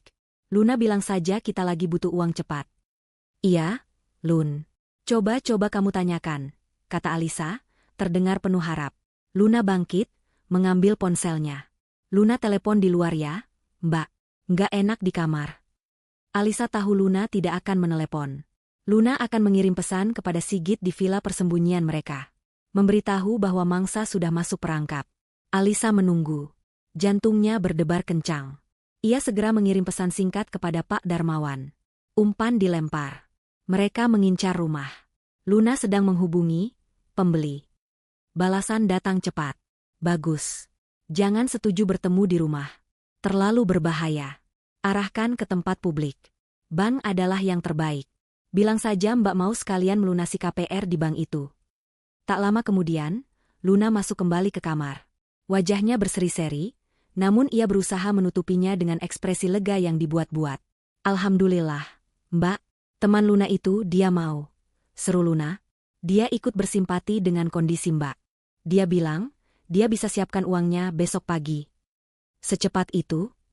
Alisa pura-pura terkejut. Iya, Mbak, tapi ada syaratnya. Dia bilang, harganya mungkin sedikit di bawah pasaran. Karena dia beli cepat, tanpa perantara. Dan dia maunya transaksi selesai besok juga. Tanda tangan akta jual beli, langsung bayar. Nggak apa-apa, Lun. Nggak apa-apa harga sedikit turun. Yang penting cepat lunas. Mbak sudah nggak tahan, kata Alisa. Terus, kita bertemu di mana? Di rumah? Luna tampak sedikit ragu. Iya, dia bilang mau lihat kondisi rumah dulu besok pagi, sekalian bawa notaris dan uangnya. Alisa menggeleng. Jangan, Lun. Jangan di rumah, katanya cepat. Mbak malu sama tetangga. Masa baru 3 hari Mas Sigit meninggal, Mbak sudah jual rumah? Nanti apa kata orang? Luna tampak berpikir. Itu alasan yang masuk akal. Lagi pula, tambah Alisa, teringat instruksi Pak Darmawan. Sertifikat rumah ini kan masih di Bank Permata, Lun. Masih ada sisa KPR sedikit. Bagaimana kalau kita bertemu di Bank Permata saja? Di kantor cabang pusat. Kita ajak pembeli itu ke sana. Jadi, begitu dia bayar, kita bisa langsung lunasi KPR-nya dan ambil sertifikat aslinya. Biar sama-sama enak. Luna terdiam. Alur pikirannya tampak terganggu. Jelas sekali rencana awalnya adalah membereskan Alisa di rumah, mengambil alih dokumen dengan paksa. Di bank, ya, ulang Luna. Agak merepotkan, Mbak. Justru lebih aman, Lun. Transaksi uang besar. Kan? Di sana ada satpam, ada ruang meeting khusus. Mbak lebih merasa aman di bank. Kalau tidak, Mbak nggak berani, kata Alisa, memainkan kartu, wanita lemah yang ketakutan. Luna menatap Alisa lama. Akhirnya, dia mengangguk. Baiklah, Mbak. Kalau itu maunya Mbak. Di Bank Permata Pusat. Nanti Luna kabari teman Luna itu. Dia pasti mengerti. Mbak siap-siap saja besok pagi jam 10. Bawa semua dokumen rumah yang ada di Mbak. Kamu yang siapkan semuanya ya, Lun. Mbak, ikut kamu saja, kata Alisa pasrah. Setelah Luna keluar kamar, Alisa menghela napas panjang. Gemetarnya baru terasa sekarang. Ia segera mengirim pesan lagi ke Pak Darmawan. Deal. Bank Permata Pusat. Besok, jam 10 pagi. Luna dan pembeli akan datang. Balasan dari Pak Darmawan hanya satu kata. Siap. Malam itu, Alisa kembali tidak bisa tidur. Bukan karena duka. Bukan karena takut. Tapi karena besok, ia akan berhadapan langsung dengan orang-orang yang telah menghancurkan hidupnya. Besok adalah hari perhitungan. Pukul 9:30 pagi. Alisa dan Luna melangkah masuk ke lobi Bank Permata yang megah. Alisa mengenakan gamis hitam yang sama, wajahnya tertutup cadar tipis, hanya menyisakan matanya yang menatap lurus ke depan. Ini bukan lagi topeng duka, ini adalah baju perangnya. Luna, di sampingnya, tampak tegang. Ia terus-menerus melirik ponsel di tangannya, seolah sedang berkoordinasi. Ia membawa tas jinjing besar berisi tumpukan dokumen. Teman Luna sudah di dalam, Mbak, di ruang meeting prioritas. Ayo, ajak Luna, suaranya sedikit bergetar. Entah karena gugup, atau karena antisipasi. Alisa mengangguk, mengikuti langkah Luna. Dari sudut matanya, ia bisa melihat Pak Darmawan. Pria parubaya itu duduk santai di salah satu sofa tunggu lobi, membaca koran, sama sekali tidak mencolok. Ia juga melihat ada tambahan 2 satpam berwajah tegap yang tidak ia kenali, berdiri di dekat pintu masuk ruang prioritas. Tim Pak Darmawan sudah di posisinya. Luna membuka pintu ruang meeting yang terbuat dari kaca buram. Di dalam, seorang pria berbadan tegap dengan kemeja batik lengan pendek sudah duduk menunggu. Wajahnya keras, Alisa tidak mengenalnya. Dia jelas bukan Sigit. Sigit tidak akan sebodoh itu menunjukkan wajahnya. Ini pasti suruhannya. Mbak Alisa, kenalkan, ini Pak Budi. Pembeli rumahnya, kata Luna, suaranya dipaksakan ramah. Pak Budi, ini Mbak Alisa, pemiliknya. Pria bernama Budi itu hanya mengangguk singkat. Tatapannya dingin. Selamat siang. Saya turut berduka atas musibah Ibu, katanya tanpa nada simpati. Bisa kita mulai? Saya tidak punya banyak waktu. Tentu, Luna buru-buru mengambil alih. Ia duduk dan mulai mengeluarkan dokumen dari tasnya. Ini, Pak, ini fotokopi sertifikat, IMB, dan PBB tahun terakhir. Yang asli sedang diambil dari brankas bank. Alisa hanya diam, duduk di seberang pria itu. Tidak perlu, kata Pak Budi. Saya sudah percaya. Yang penting akta jual beli ini. Ia mengeluarkan selembar map dari tasnya sendiri. Ini AJB yang sudah disiapkan notaris saya. Ibu tinggal tanda tangan di sini. Setelah itu, saya akan lakukan transfer. Luna mengambil map itu, membukanya dengan cepat. Ia langsung menyodorkan lembaran itu ke hadapan Alisa, menunjuk titik tanda tangan. Di sini, Mbak, tanda tangan saja. Alisa menatap lembaran kertas itu. Di sana tertulis namanya, menjual rumahnya kepada pria asing ini dengan harga yang jauh di bawah nilai wajar. Pulpennya, Mbak, desak Luna, menyodorkan sebuah pulpen. Alisa mengambil pulpen itu. Tangannya terangkat, siap membubuhkan tanda tangan. Luna tersenyum tipis, matanya berkilat. Pak Budi mencondongkan tubuhnya, menunggu. Lalu, Alisa meletakkan kembali pulpen itu. Saya tidak bisa, katanya pelan. Senyum Luna langsung lenyap. Apa maksudnya? Mbak, ini sudah deal? Jangan bercanda. Saya tidak bercanda, kata Alisa. Kali ini, ia mengangkat wajahnya.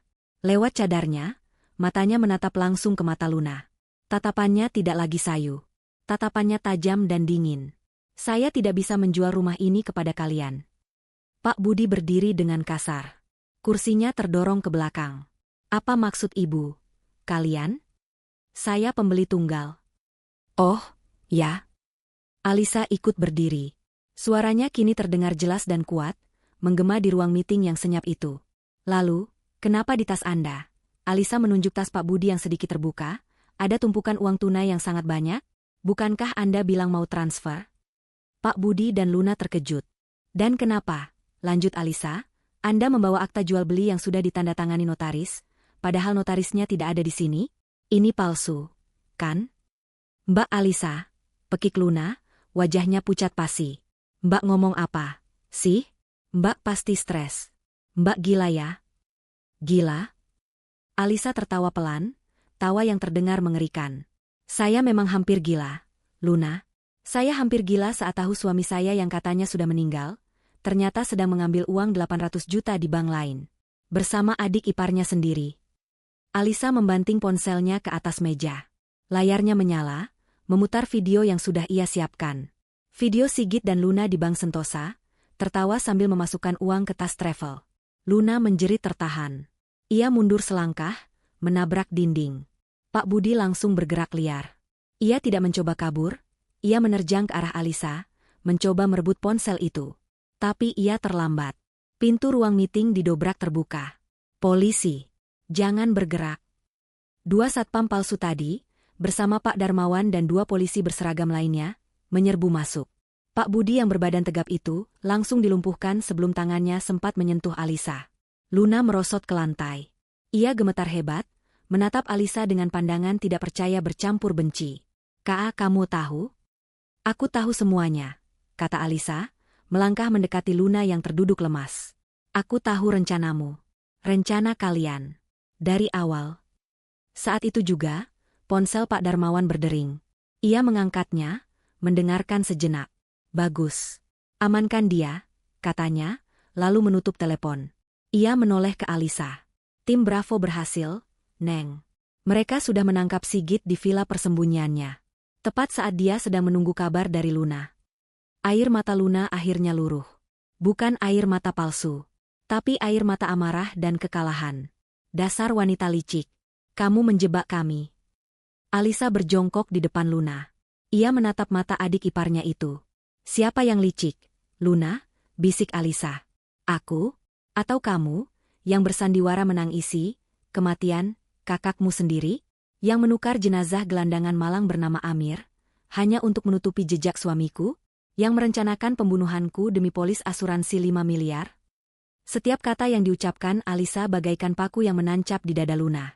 Saat Alisa menyebut, polis 5 miliar, mata Luna membelalak ngeri. Dia tidak tahu Alisa tahu soal itu. Dia pikir itu rahasia terbesarnya dengan Sigit.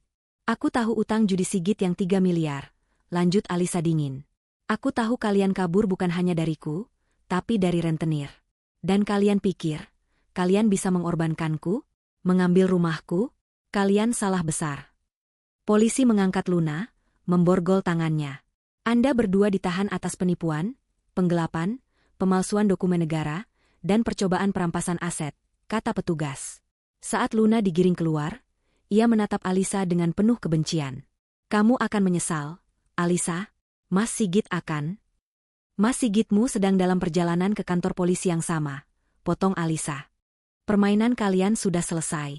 Nikmati karma kalian berdua. Alisa berdiri tegak. Ia merapikan hijabnya. Pak Darmawan menepuk bahunya pelan. Sudah selesai, Neng. Kamu hebat. Alisa mengangguk. Ia berjalan keluar dari ruang meeting itu, meninggalkan kekacauan yang diciptakan para pengkhianatnya. Ia melangkah keluar dari ban, ke bawah sinar matahari yang terik. Rasanya baru kali ini ia bisa bernapas lega. Dunianya memang hancur, tapi ia berhasil mengumpulkan kepingan itu dan membangun benteng pertahanan yang tak terkalahkan. Kantor polisi terasa pengap dan dingin, kontras dengan terik matahari di luar. Alisa duduk di sebuah ruangan interogasi yang steril. Di hadapannya, duduk Inspektur Haris, seorang polisi senior berwajah tegas, dan di sampingnya, Pak Darmawan, yang kini bertindak sebagai saksi ahli sekaligus pelindung Alisa. Berjam-jam Alisa memberikan keterangan resmi. Ia menuturkan semuanya, dari awal sampai akhir, dengan ketenangan yang mengejutkan. Ia tidak menangis. Suaranya datar dan presisi, seolah sedang membacakan laporan cuaca, bukan menguliti pengkhianatan suaminya sendiri. Ia mulai dari pagi hari perpisahan yang terasa hambar. Gedoran pintu Luna yang panik. Berita kematian palsu. Lalu, panggilan telepon dari Pak Rahmat, manajer bank, yang menjadi titik balik.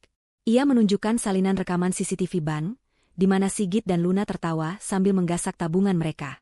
Ia menceritakan bagaimana Luna dengan lihai mengurus jenazah palsu, jenazah seorang gelandangan bernama Amir, yang datanya ditukar dengan bantuan admin rumah sakit yang korup. Puncak kesaksiannya adalah saat ia menyerahkan 2 map polis asuransi. Yang pertama, polis 2 miliar atas nama Sigit, yang ia yakini sebagai umpan pengalih perhatian. Dan yang kedua, polis merah marun. Polis asuransi jiwa senilai 5 miliar rupiah atas namanya sendiri. Mereka merencanakan kematian saya, Pak, kata Alisa pelan, namun tatapannya menusuk tajam. Uang 800 juta di rekening bersama itu hanya uang saku. Uang 5 miliar ini adalah hadiah utamanya. Suami saya, Sigit, merencanakan untuk membunuh saya, agar dia bisa hidup kaya raya sebagai duda yang berduka. Inspektur Haris mengusap wajahnya. Ia sudah lama bertugas, tapi kasus rapi dan sekejam ini jarang ia temui. Dan Anda tahu motifnya. Utang, jawab Pak Darmawan. Saya sudah melampirkan buktinya. Sigit terlilit utang judi online senilai 3 miliar rupiah, yang jatuh tempo lusa. Dia putus asa. Membunuh istrinya adalah jalan keluar tercepat. Rencana A gagal, lanjut Alisa. Jadi mereka beralih ke rencana B. Palsukan kematian Sigit agar lari dari penagih utang, dan bawa kabur uang tunai yang ada. Rumah saya yang akan mereka jual hari ini, itu adalah bonus terakhir yang ingin mereka rampas sebelum kabur ke Singapura. Inspektur Haris mengangguk. Keterangan Anda lengkap, Ibu Alisa. Bukti-buktinya sangat kuat. Tim kami sudah mengamankan Pak Budi dan admin rumah sakit itu. Mereka sudah mulai bicara. Saat itulah, pintu ruangan terbuka. Seorang petugas junior masuk. Pak, tersangka Sigit sudah tiba dari lokasi penyergapan di villa. Kami bawa ke ruang sebelah. Tidak, kata Inspektur Haris tiba-tiba, menatap Alisa. Bawa dia ke sini. Pak Darmawan menoleh ke Alisa. Neng, apa kamu siap? Alisa mengangguk, menegakkan punggungnya. Saya siap. Beberapa saat kemudian, pintu kembali terbuka. 2 petugas menggiring Sigit masuk. Pria itu tampak berantakan. Kemeja mewahnya kusut, rambutnya acak-acakan. Wajah tampannya yang biasa menenangkan Alisa, kini terlihat bengis dan panik. Borgol mengikat pergelangan tangannya. Begitu melihat Alisa, mata Sigit membelalak. Ia tidak menyangka akan melihat istrinya di sana, duduk dengan tenang. Arogansinya langsung muncul. Alisa, sayang, kamu di sini? Serunya, seolah dia adalah korban. Baguslah. Tolong jelaskan sama bapak-bapak ini. Ini semua salah paham. Mas dijebak. Pasti ada yang menjebak Mas. Alisa hanya menatapnya. Dingin. Tidak ada cinta, tidak ada benci. Hanya tatapan kosong. Mas dijebak, Alisa. Kamu harus percaya sama Mas. Sigit mulai meronta, mencoba mendekat, tapi ditahan petugas. Dijebak siapa, Mas? Tanya Alisa pelan. Dijebak oleh Luna? Ekspresi Sigit membeku. Atau dijebak oleh utang judimu yang 3 miliar? Mata Sigit melebar ngeri. Atau mungkin dijebak oleh polis asuransi 5 miliar yang Mas siapkan atas namaku. Sigit terhuyung mundur, seolah Alisa baru saja menamparnya dengan keras. Kamu. Tahan dia, perintah Inspektur Haris. Tepat pada saat itu, pintu terbuka lagi. Petugas lain membawa Luna masuk. Wajah Luna bengkak karena tangis putus asa. Ini adalah momen yang ditunggu-tunggu Alisa. Pertemuan 2 pengkhianat. Saat Sigit melihat Luna, topeng suaminya yang teraniaya langsung luruh. Yang tersisa hanyalah kemarahan murni. Kamu, raung Sigit, menunjuk Luna dengan tangannya yang terborgol. Ini semua idemu, dasar wanita ular. Kamu yang meracuni pikiranku. Kamu yang bilang Alisa bodoh. Kamu yang bilang rencana ini pasti berhasil. Luna, yang tadinya lemas, langsung tersulut. Aku? Enak saja kau bicara. Balasnya, tak kalah histeris. Siapa yang punya utang 3 miliar sampai dikejar-kejar penagih utang? Siapa? Kamu. Siapa yang serakah ingin membunuh istrinya sendiri demi 5 miliar? Kamu. Aku cuma membantumu, Mas. Aku cuma ingin kita hidup enak. Bohong, teriak Sigit. Kamu yang menginginkan semua ini. Kamu yang iri dengan Alisa. Kamu yang bilang kamu lebih pantas jadi istriku. Dan kamu setuju, pekik Luna. Kamu bilang kamu sudah muak hidup dengan wanita sok suci yang berhijab itu. Kamu bilang kamu ingin hidup bebas denganku. Kamu pembohong. Ini semua salahmu. Kamu yang tidak becus mengurus jenazah palsu itu. Ini salahmu. Kenapa kamu meninggalkan jejak di ban? Bodoh. Ruangan interogasi itu riuh oleh saling tuding dan makian. Dua orang yang tadinya adalah sepasang kekasih gelap yang kompak, kini berubah menjadi dua musuh bebuyutan yang saling menjatuhkan. Cukup, bentak Inspektur Haris. Suaranya menggelegar. Sigit dan Luna langsung terdiam. Napas mereka tersengal-sengal. Alisa, yang sejak tadi hanya diam menonton, perlahan berdiri dari kursinya. Ia berjalan mendekati meja, berdiri di antara kedua pengkhianat itu, menatap mereka satu persatu. Kalian berdua benar, kata Alisa, suaranya tenang namun mematikan. Kalian berdua sama-sama salah. Kalian berdua sama-sama serakah. Dan kalian berdua sama-sama bodoh. Ia menatap Sigit. Kamu pikir aku bodoh, Mas? Kamu pikir aku hanya wanita rumahan yang tidak tahu apa-apa? Kamu salah. Aku mungkin mencintaimu, tapi aku tidak buta. Lalu ia menatap Luna. Dan kamu, Luna. Kamu pikir kamu bisa merebut semuanya dariku? Kamu merebut suamiku, kamu merebut uangku, kamu bahkan merencanakan untuk merebut nyawaku. Tapi lihat dirimu sekarang. Kamu tidak mendapatkan apa-apa. Sigit menunduk, bahunya bergetar. Tapi bukan karena menyesal. Melainkan karena takut. Pak Darmawan melangkah maju. Ada satu kabar lagi untukmu, Tuan Sigit, katanya pelan. Kami sudah menghubungi para penagih utangmu. Kami meralat berita kematianmu. Sigit mengangkat kepalanya. Wajahnya pucat pasi seperti mayat. Mereka senang sekali, lanjut Pak Darmawan dengan senyum tipis. Mereka bilang, mereka tidak akan menagih utangmu lagi. Tidak selama kamu di penjara. Tapi mereka titip salam.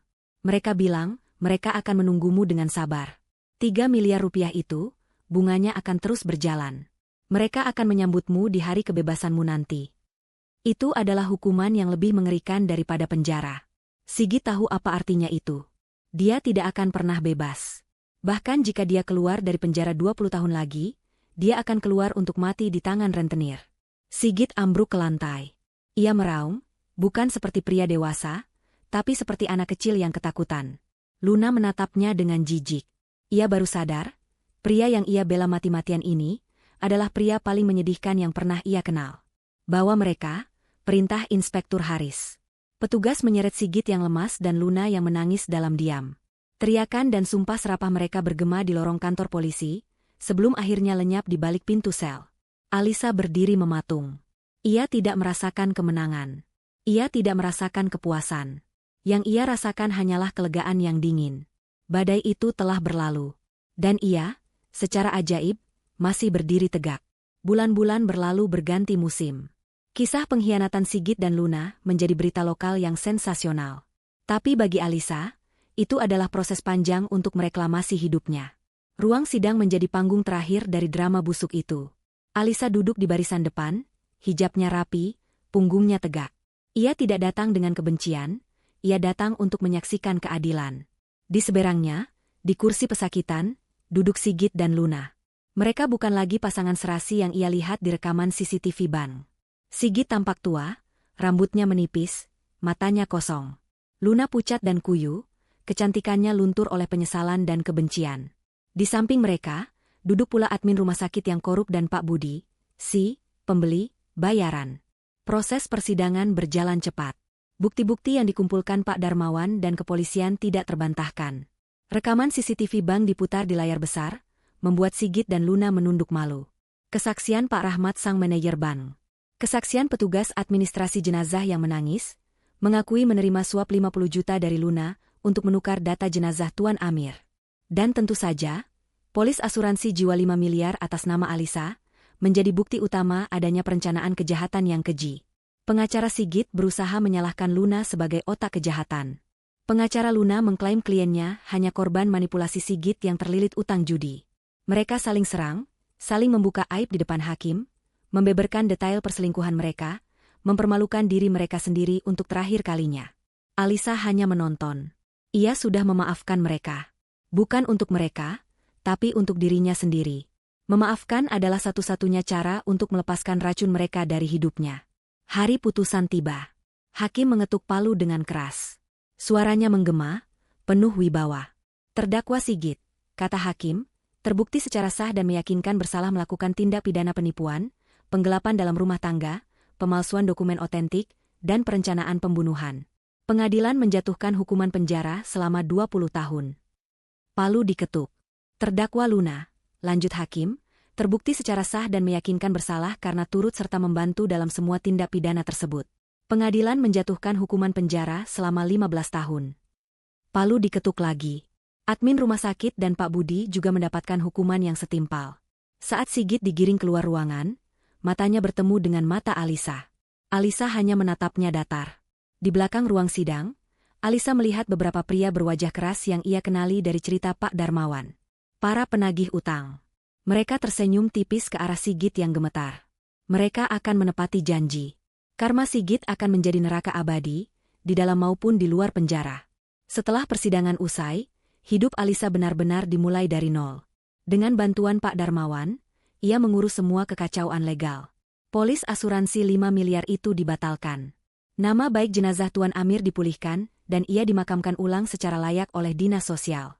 Berita kematian palsu Sigit dibatalkan di catatan sipil, mengubah status Alisa dari janda kembali menjadi bersuami, status yang ia butuhkan untuk satu hal terakhir, mengajukan gugatan cerai.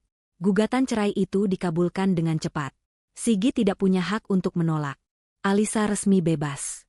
Uang 800 juta yang dicuri, sebagian besar sudah lenyap, digunakan Sigit untuk membayar cicilan utangnya dan sisanya disita sebagai barang bukti. Pengadilan memutuskan sisa uang yang berhasil dibekukan, sekitar 100 juta rupiah, dikembalikan sepenuhnya kepada Alisa. Rumah itu aman. Akta jual beli palsu itu tidak pernah sah. Beberapa minggu setelah putusan, Alisa berdiri di tengah ruang tamunya. Rumah ini terasa asing. Penuh kenangan buruk. Ia tahu apa yang harus ia lakukan. Selama seminggu penuh, ia berkemas. Bukan untuk pindah, tapi untuk membersihkan. Semua barang milik Sigit. Pakaiannya, sepatunya, parfumnya, bahkan foto pernikahan mereka, ia masukkan ke dalam kotak-kotak kardus. Ia tidak membakarnya. Ia menyumbangkan semua yang masih layak pakai ke panti asuhan. Ia ingin mengubah energi negatif di rumah itu menjadi sesuatu yang positif. Ia menjual mobil yang dulu biasa dipakai Sigit. Uangnya, ditambah sisa uang dari bank, ia gunakan untuk modal. Alisa mengecat ulang dinding rumahnya. Warna krem yang suram ia ganti dengan warna putih gading dan biru muda yang cerah. Ia membeli beberapa tanaman hias, mengisi sudut-sudut yang kosong. Ia merombak dapur kecilnya. Aroma nasi goreng favorit Sigit kini digantikan oleh aroma vanila dan kayu manis. Alisa, yang dulu hanya memasak untuk suaminya, kini menemukan gairah baru. Ia membuka usaha catering online kecil-kecilan dari rumahnya. Spesialisasinya kue-kue basah dan tumpeng mini. 1 tahun berlalu sejak hari nahas itu. Pagi itu, rumah Alisa ramai. Bukan oleh pelayat, tapi oleh aroma rendang dan kue lapis. Cateringnya sukses besar. Ia kini memiliki 3 orang karyawan, ibu-ibu tetangga yang membantunya memasak. Alisa, dengan hijab syari berwarna cerah, sibuk mengawasi pesanan besar untuk acara kantor. Ia membuka jendela lebar-lebar. Sinar matahari pagi yang hangat menerobos masuk, menerangi dapur barunya yang bersih. Ia bukan lagi Alisa yang rapuh dan naif. Ia adalah Alisa yang tegar, mandiri, dan berdaya. Ponselnya di atas meja bergetar. Sebuah pesan masuk dari Pak Darmawan. Pagi, Neng Alisa. Cuma mau kasih kabar. Berkas kasusmu resmi ditutup selamanya. Semua urusan legal sudah beres. Kabar terakhir, Sigit dipindahkan ke sel isolasi karena terus-menerus membuat masalah. Dia depresi berat. Dan Luna, dia bekerja di dapur penjara. Selamat atas hidup barumu, Neng. Alisa membaca pesan itu. Ia meletakkan ponselnya. Ia menatap keluar jendela, ke taman kecilnya yang mulai berbunga. Ia tersenyum. Senyum yang tulus, damai, dan penuh kemenangan. Dunianya memang pernah dihancurkan oleh pengkhianatan. Tapi di atas reruntuhan itu, ia tidak hanya membangun kembali hidupnya. Ia membangun sebuah istana yang jauh lebih indah, yang ia bangun dengan tangannya sendiri.